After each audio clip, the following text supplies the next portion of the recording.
Isang magandang araw po sa inyo lahat. Isa na naman po panibagong reaction video ating pong gagawin po ngayon mula po ito kay Wellbeast PH. Ang title po nito, ano ang magiging kapalaran ng Pilipinas sa China kapag nanalo si Trump? Kung hindi ka pa nakasubscribe sa akin channel, please subscribe para ma-update ka kapag po naglalabas po tayo ng reaction video.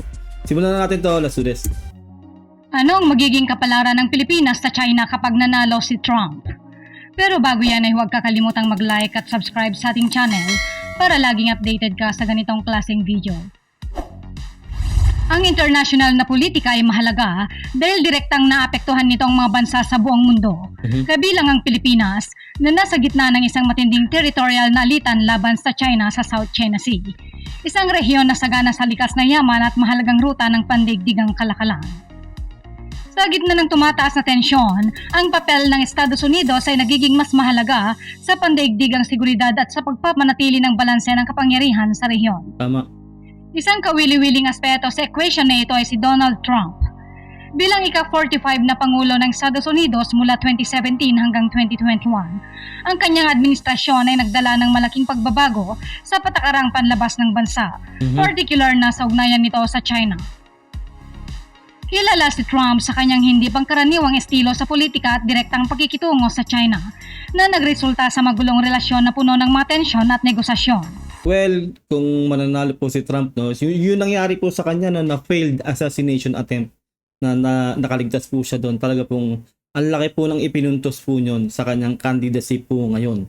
Kasi po napakaangas po talaga nun, no? Kahit na po nasugatan po yung kanyang tenga noon at bilang bumangon at talagang nagtaas pa rin siya ng kamay, no. Kumbaga ang dami pong na believe kay Trump po sa mga tagpong yun at nakaligtas nga po siya sa assassination attempt na yon. At syempre po halos nung may kasunod pa po siyang meeting di Evans, di ba? Talagang pumunta pa rin siya. Kumbaga pinakita niya na yung tapang niya, no, na hindi siya takot sa mga may balak sa buhay niya. Kaya malaking puntos po talaga yung nangyari na yun sa kanya. At malaking bagay po yun na manalo po talaga itong si Trump sa susunod na election, no? Kumbaga naging niya yun lalo nagpa-hype, no? Lalo nagpa-hype kay Trump po yung nangyari sa kanya. Habang iniisip ni Trump ang isa pang pagtakbo bilang Pangulo, isang mahalagang tanong ang lumilitaw. Paano maapektuhan ang kanyang posibleng pagbabalik sa Oval Office ang alitan sa pagitan ng Pilipinas at China? Ang kanyang pagbabalik ba ay magpapalakas sa posisyon ng Pilipinas o lalo lamang magpapakomplika ng sitwasyon? Upang masagot ang katanungang ito ay kailangang balikan ng kanyang tindig laban sa tunggaliang bansa noong siya ay nasa pwesto pa.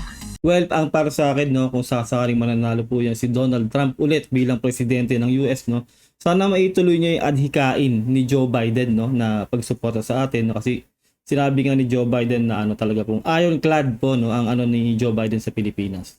Talagang yung full support, no. Sana po talaga kung sakaling manalo po tong si Donald Trump, no, talaga pong hindi po tayo mapabayaan, no, yung alyansa ng Pilipinas at ng US.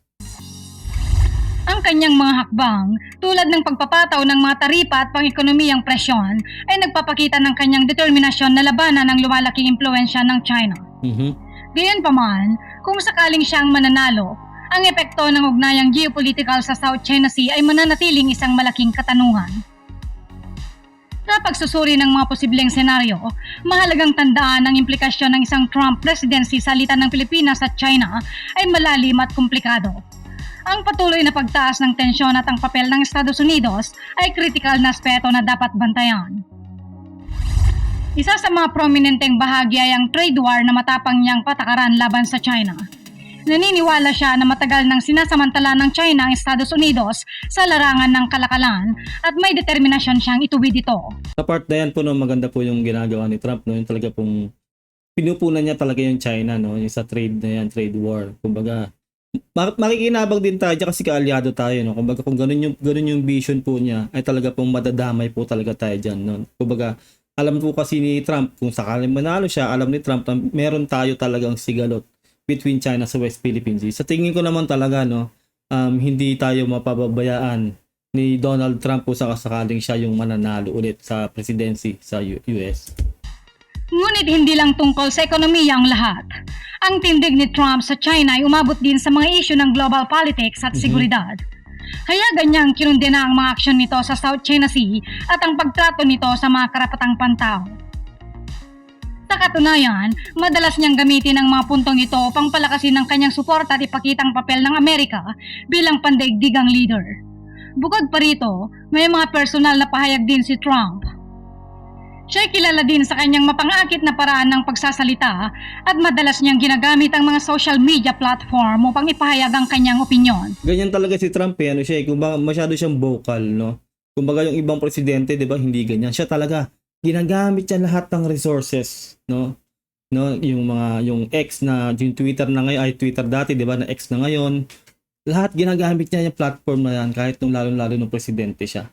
Kahit po pinagtatawanan siya ng iba sa pagiging vocal niya, no, yung salta siya ng salita. Pero ganun po yung style po talaga niya para ihayag, no, yung saloobin niya. Ganun siya, parang hindi siya, kung iisipin mo, no, parang ordinaryong mamamaya lang siya kung magsalita. Kahit nga sa mga mga comedy skit talaga pong siya. Kumbaga nakiki-join siya, no, kahit na nilalait-lait siya sa comedy skit nga, no, sa mga palabas, no, okay lang sa kanya. Ganun si Trump. Hindi siya nag-aatubiling magpahayag ng kritisismo at hindi rin siya nagtitipid ng salita. Yes. Kahit ang kanyang mga tweets minsan ay nagiging controversial dahil naglalaman ito ng kanyang pananaw at posisyon hinggil sa iba't ibang bansa. Gayunpaman, mahalagang tandaan na hindi lahat ng pakikitungo ni Trump ay puro pagtutol. May mga sandali ng diplomasya at negosasyon, mga pagsisikap na makikipagkasundo sa kalakalan at iba pang mga issue. Well, lahat naman ng presidente, ganun. Kahit naman ng presidente natin, ganun din eh. Pag nakita niyang may magandang saysay naman yung isang bagay na inaano ng siguro ng China, mag-agree. Hindi naman porke kalaban, talagang lagi ka na lang magdi-disagree. Ganun po yun, no? At bilang tao, no? Kasi syempre, hindi naman laging mali yung ginagawa ng isang bansa, di ba? Ganun po yun. Sa panahon ni Donald Trump bilang Pangulo ng Estados Unidos, ay naging magandang ugnayan nito sa Pilipinas. Pinapakita nito ang kanilang parehong interes sa kapayapaan at katatagan sa Indo-Pasipiko. Naging mahalagang ugnayan sa pagtanggap ni Trump kay dating Pangulong Rodrigo Duterte kahit na may mga kontrobersya sa pamumuno nito. Ang kanilang pagsasama ay nagresulta sa mas matibay na alyansa at pagsuporta sa mga inisyatiba tulad ng Indo-Pacific Transparency Initiative. Actually, minumura nga ni Duterte yan si Trump, di ba noon? Di ba? Sabi niya, di ba? Fuck you US nga raw, sabi ni Duterte. Sorry po sa word, pero ganun po yung sabi ni Duterte noon. Kaya nga po talaga mas kumiling siya sa China, di ba? Kasi alam naman po talaga natin si Duterte po ay talaga pong maka-China, hindi po US. So, bagamat ang si Donald Trump po noon ay kumbaga, okay, kung dyan ka, di ba? Wala namang ibang sinabing kumbaga hindi nga pinatulan ni Trump talaga si Duterte, diba? Alam naman natin ating ex-president puro ad hominem yan, di ba? At gayon nga po, no, kumbaga kumakalat nga po yung video nga po ni ex-president Duterte na mahina na po talaga siya. Kung nakita niyo po yung video na yun, yung kasama niya si Willie Revilla, na halos parang hindi na makalakad, no. Kaya para sa akin po, no, sa mga mga Duterte supporters, pagpahingayin niyo na po si Tatay Diggs, no? Kasi po iba na po yung dating po ni Tatay Diggs, no? Mahina na. At kailangan sa yung mental state po niya, no? Kumbaga parang para sa akin po, no, opinion ko lang po to. Pagpahingahin niyo na po siya dahil po para sa akin hindi niya na po kayang gampanan pa kung siya po ay tatakbong senador, no? Parang hindi niya na po kayang gampanan yung mga trabaho bilang senador kasi po makikita niyo po talaga yung itsura po ni ex-president Duterte po talaga ngayon ay iba na po yung timpla po ng katawan niya kasi matanda na rin po, no? Kaya sa mga DDS po, no, pagpahingahin nyo na po yung Tatay Digong nyo. No? Ibigay nyo na po sa iba. Kung may tatakbo pa pong Duterte, yung mas bata, alam ko po, may 3 po nung tatakbo, no? Ayan yung patakbuhin nyo na. Pero kung may concern po talaga kayo kay Tatay Diggs nyo, ay pagpahingahin nyo na si Tatay Diggs. Unang-una yung mga salita na rin po niya ngayon, ay hindi na po talaga kumbaga wala na po sa align, no? Alam niyo po 'yan, wag po kayong magbingi-bingihan o sa mga sinasabi ko. Alam po ng mga DDS na yung wala na po sa hulog yung ibang sinasabi po talagang ngayon po ni ex-president Duterte. Kaya pagpahingin niyo na po yung Tatay Diggs niyo. Gayunpaman ay may mga hamon din sa relasyon tulad ng pag-alis ni Trump sa Paris Climate Agreement na ikinabahala ng Pilipinas. Isang bansa na vulnerable sa epekto ng pagbabago ng klima. Sa kabila nito, naging matagumpay ang dalawang bansa sa pagpapanatili ng kanilang ugnayan, particular sa mga usaping pang-ekonomiya. Ang Ang America First policy ni Trump ay nagbukas ng bagong oportunidad sa merkado para sa Pilipinas habang nagdulot din ng ilang mga pagsubok. Gaya ng pagkakaroon ng direktang epekto ang mga patakaran ni Trump sa imigrasyon sa komunidad ng mga Pilipino sa Estados Unidos. Ang kanyang administrasyon ay nagpatupad ng mahigpit na aksyon laban sa illegal na imigrasyon na nagdulot ng pagtaas sa deportation na nakakapekto sa libu-libong mga Pilipinong naninirahan sa US ng walang tamang dokumento. Well, hindi naman po lahat ay Pilipino lang, no? Ang laki po ng wall eh. Nung pinatayo ni Trump, eh, di ba? Kasama na po dyan yung mga Mexicano, lahat po ng pwedeng illegal na makapasok po talaga ng border ng US. Yun po yun, hindi lang po Pilipino, no? Kumbaga, syempre, talagang kung gagawa ka talaga ng hindi legal, maapektuhan ka talaga. Wala kang papel eh, wala kang legal documents eh. So, ikaw talaga yung tatamaan dyan. Pero kung ikaw ay gumagawa ng tama at nasa legal ka, hindi ka maapektuhan dyan, di ba? Kaya po yung nangyari nga po yan, naapektuhan nga rin po yung mga kababayan natin na mga illegal, no? Illegal na, na pumunta sa US. Ganoon po talaga. Unang-una, pinoprotektahan ng presidente nila na si Donald Trump yung kanyang bansa. Ganun po yun. Kasi po dumadami na po talaga yung mga illegal. No, kaya nga makikita niyo yung wall na pinatayo talaga ni Donald Trump, talagang grabe, no? Grabe yung wall na yun. Ang haba at ang taas, no? Kumbaga, actually hindi pa nga talaga na tanggal talaga yung mga undocumented. Talagang nakagawa pa rin ng paraan sila para makapasok sa US border, no? Kahit gumawa na siya ng ganung kataas na wall. Sa ganitong kalagayan, ay maaari nating simulan ng pagsusuri sa mga posibleng pangyayari sa hinaharap. Habang ating sinisiyasat ang mga posibleng senaryo sakaling manalo si Trump sa nalalapit na halalan. Tandaan ng kasaysayan ay kadalasang nagsisilbing gabay lamang sa pag-unawa. Ngunit hindi ito garantiya ng mga mangyayari sa hinaharap. Kung manalo man si Donald Trump sa pagkapangulong muli sa US, paano kaya ito makakapekto sa maselang balanse sa pagitan ng Pilipinas, China at Estados Unidos? Ang mga ito ay hindi lamang simpleng spekulasyon, kundi mga mahalagang konsiderasyon na maaring maghubog sa geopolitical na kalagayan sa mga darating na taon. Isang posibleng pangyayari ay ang pagbabalik ni Trump sa kompetisyon laban sa China. Kung siya'y manunumbalik sa White House, sa ganitong kaso ay maaaring magsikap si Trump na patibayin ang ugnayan sa Pilipinas at titingnan ito bilang isang estratehikong kaalyado sa patuloy na tunggalian. Well, sana nga, no? Sana nga talaga ay maidiretso ni Trump, no? Yung ginagawa po sa atin ni Joe Biden. Kasi po syempre pag nanalo si Trump, siya na yung magiging presidente, sana talaga hindi po tayo mabaliwala. Pero sa tingin ko naman po ay hindi po babaligtad dyan si Trump kasi po talaga pong kalaban din po talaga nila yung China, no? Sa tingin ko ay susuportahan pa rin tayo ni Trump, no? Pero masasabi lang po talaga natin niya pag naupo na siya, no? Pero po malaki po talagang chance na manalo po talaga si Donald Trump sa election po ngayon. Ito ay maaaring magresulta sa pagtaas ng suporta sa militar, tulong ekonomiko o kahit na pagpapalakas ng diplomatikong relasyon. Sa kabilang banda, nariyan ang senaryong maaaring maapektuhan ng nakaraan ng hindi masyadong magandang relasyon ni Trump sa Pilipinas. Dahil yan kay Duterte. Pero sana naman, no, siguro naman nababalitaan naman siguro ni Trump, no, nanonood naman siguro siya ng news na iba na ang presidente natin ngayon, hindi na si Duterte. Kasi nga ganoon eh. Pwede nga mag-backfire talaga, 'di ba? Alam naman natin talaga yung naging yung trato ni Duterte kay Donald Trump. Ako. Lagi na lang tuwing ganyan, tayo yung maapektuhan talaga 'di ba? Kumbaga, yung mga ginawa talaga ng past president talaga natin ni Didigong talaga. Sana lang talaga hindi mag-backfire sa atin ngayon kasi syempre, ganoon yung naging trato talaga niya kay Trump eh. Baka mamaya isipin ni Trump na ganoon pa rin yung presidente natin ngayon. Hindi na. No, masigasig na ang ating presidente ngayon. Talagang pumapalag na po ito. At hindi po ito ma-ad hominem. No, matalino po ang Pangulong Bongbong Marcos. Sana lang po talaga ay nagkakausap po sana si President Bongbong at si Donald Trump kung sakaling manalo si Donald Trump. Talagang sana makita po niya na ibang-iba na po ang ating presidente ngayon. Ang layo po talaga ng agwat ni PBBM kay Duterte, di ba? Alam niyo po yan, sobrang matalino at talaga pong matikas pong ating presidente po ngayon. Hindi po tulad nung nakarang administrasyon talaga pong kayo na pong nakakaalam niyan, no? alam niyo na po kung ano mga ginagawa ng ating ex-president. Ang kanyang mga nakaraang pakikipag-ugnayan sa bansa ay may halo-halong resulta na maaaring makaapekto sa kanyang mga pulisiya na magpapalapit o magpapalayo sa relasyon nito sa Pilipinas.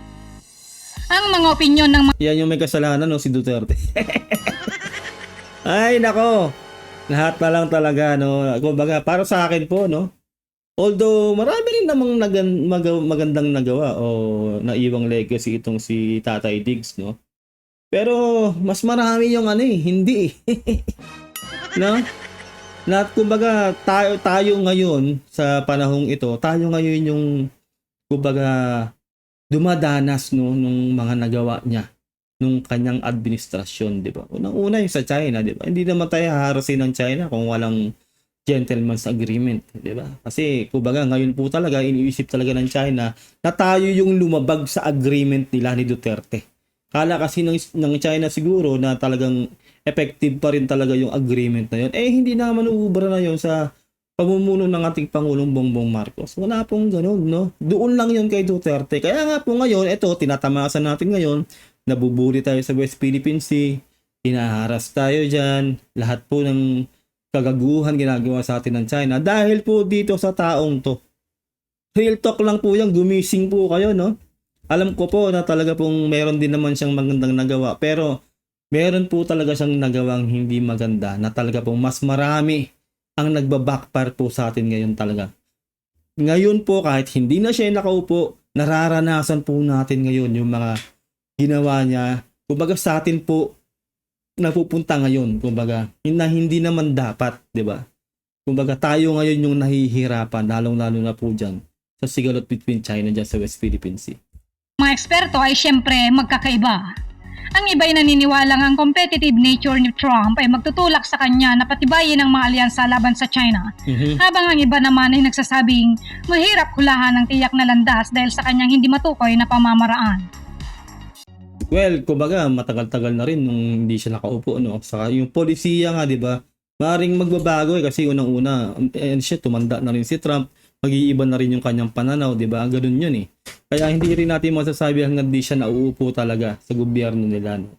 Pero sana naman talaga ay talagang makita ni Trump talaga na talaga pong masigasig na po ang ating presidente ngayon at sana po hindi mawala po talaga yung full support niya sa atin bilang kaalyado ng US at ng Pilipinas.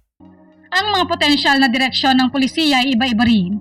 Maring magpatupad ang administrasyong Trump ng mas agresibong tindig, magtataguyod ng mas matibay na presensyang militar sa South China Sea, o di kaya naman, maring niyang piling gamitin ang mas diplomatikong pamamaraan gamit ang economic at political upang masiguro ang interes ng Estados Unidos. Well, kahit ano pa yan, basta nakasuporta ang US sa atin, ay wala po tayong magagawa, no? Kaya pumunta man siya sa diplomasya, o talagang giriin niya na po talaga yung China, no? Itodo niya na yung suporta sa atin sa Pilipinas at sa mga iba pa pong kasundo ng US, no? Ganun po yun eh. Hindi po natin talaga matidiktahan ng presidente ng US kasi sila po talaga yung pinakamalakas eh. Ganun po yun. Kaya ipagdasal na lang po natin talaga na nasa maayos na pag-utak pa itong si Donald Trump kapag naupo na siya bilang presidente kasi po malaki po talaga ang chance niyang manalo dahil po doon sa nangyari po talaga sa kanya. Ang mga senaryong ito ay pawang mga haka-haka lamang. Ito ay mga edukadong opinyon, batay sa nakaraang pag-uugali at opinyon ng mga eksperto, ngunit hindi mga tiyak na prediksyon. Gaya ng anumang spekulasyon, dapat itong tanggapin ng may pag-iingat. Tama. Kapag nanalo si Donald Trump bilang Pangulo ng Estados Unidos, ay posibleng baguhin niya ang international na politika, particular sa kanyang ugnayan sa China at iba pang mga bansa. Tama. Ang kanyang nakarang posisyon sa China ay maaaring magkaroon ng malaking impluensya sa kanilang ugnayan. Sa mabigat na larangan ng diplomasya, mahirap masabi kung ano ang susunod na hakbang. Importante rin ang pag-uusap sa kanyang relasyon sa Pilipinas, isang mahalagang aspeto ng pandaigdigang politika. Susuriin natin ang mga posibilidad kung paano makakaapekto ang ugnayang ito sa ugnayan ng US, China at Pilipinas sa ilalim ng isang Trump administration. Ngunit tandaan natin ang politika ay puno ng katanungan. Maring magbigay tayo ng mga haka-haka base sa nakarang mga aksyon at pahayag. Gayunpaman, ang hinaharap ay palaging questionable na hinuhubog ng maraming kadahilanan at di inaasahang pangyayari. Kasi ganito yan eh, syempre, unang-una naging presidente siya. Iba siya nun, ibang tao siya nun eh. Lalo ngayon, kung mananalo siya ngayon, ilang taon na po yung lumipas bago siya ulit maging presidente. Siyempre, magmamature pa lalo yung utak niya.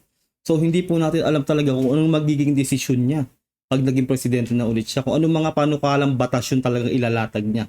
Bilang siya yung pinakamalakas na leader sa buong mundo, ang US, di ba?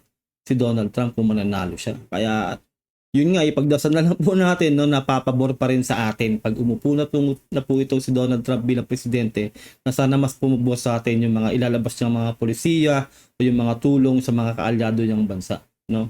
Ganun po yun kumbaga, well, kahit ano po talagang maging desisyon niya o yung mga gawin niya ay wala po tayong magagawa.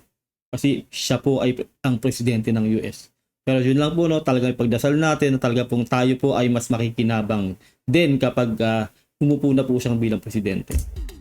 Ang usapin ngayon ay isang simula lamang para sa mas malalim na pag-aaral at talakayan. Ang tanong, makakatulong ba si Trump sa Pilipinas laban sa China? Ito ay hindi lamang isang usapan ng individual na mga personalidad. Ito ay nagpapakita ng mga prinsipyo sa international na ugnayan. Ang balanseng kapangyarihan at ang pagtatanggol ng pambansang interes ay mahalagang konsepto sa larangan ng diplomasya at pampolitikang relasyon. Well, sa tingin ko, no, kapag nakausap na siguro ni Donald Trump ang ating presidente Bongbong Marcos, no, siguro makikita talaga ni Donald Trump na ibang-iba itong si PBBM sa nakaraang administrasyon. Siguro talagang sa tingin ko, no, sa tikas po ng ating presidente at talaga pong lahat po halos ng presidente ng mga iba't ibang bansa ay talaga pong bilib po sa kanya at talaga pong dahil po sa ating Pangulong Bongbong Marcos ay bumubuhos po ang tulong sa atin. Siguro po 101% po sa tingin ko po talaga ay magkakasundo itong si Donald Trump at ang ating Pangulong Bongbong Marcos, no. Kasi po makikita po natin yan dahil halos buong mundo po talaga buong bansa sa buong mundo ay nakasuporta po sa atin sa Pilipinas, no. Kasi po kung balahura po ang ating presidente ay hindi po tayo bubuhusan ng tulong ng mga bansang mauulad na yan, lalo na po ng US. Sa mga komplikadong tanong na ito, ay makikita natin ang ugat ng pampolitikang agham at ang patuloy na paghahanap ng pangunawa sa ating mundo. Ayun lang po, no, ate po nagawa ng reaction video tong video ni Wellbeast PH. Ilalagay ko po sa description ang link ng kanyang video para makapag-subscribe po kayo sa kanya. At huwag nyo rin sanang kalilimutan na mag-subscribe sa aking channel para ma-updating kayo kapag naglalabas po ako ng ganito reaction video. Ilagay nyo lang po sa comment section, no, kung ano pong palagay nyo. Kapag naupo na po ba ito si Donald Trump bilang presidente, makikinabang po ba tayo? Magbabago po ba yung pananaw niya sa ating leader na si Pangulong Bongbong Marcos? O talaga pong bibitawan na tayo ng US na suportahan ng todo tulad ng ginagawa rin ni Joe Biden? Kasi po, iba po kasi yung leader natin nung nakaraan yung nakatapat po ni Donald Trump, di ba? Alam naman natin na pro-China po si ex-President Duterte. Pero sana po, no, talaga pong magkausap po itong si PBBM at itong si Donald Trump para magkaalaman po talaga sila ng mga kanya-kanya nilang saloobin at polisiya bilang presidente silang parehas, no? Kasi po ibang-iba na po talaga ang utak po ni Donald Trump ngayon, lalo po yung mga dinanos niya po itong mga nakaraan, no? Maaari pong nag-iba na po yung pananaw niya sa buhay, no? Pero sana po talaga kung ano man po mangyari ay sana po mas makinabang pa rin po ang ating bansa kung sakaling manalo nga po itong si Donald Trump. Yun lang po, no? See you all. Mag-iingat po kayo lahat. Maraming salamat. God bless and peace out. Bye.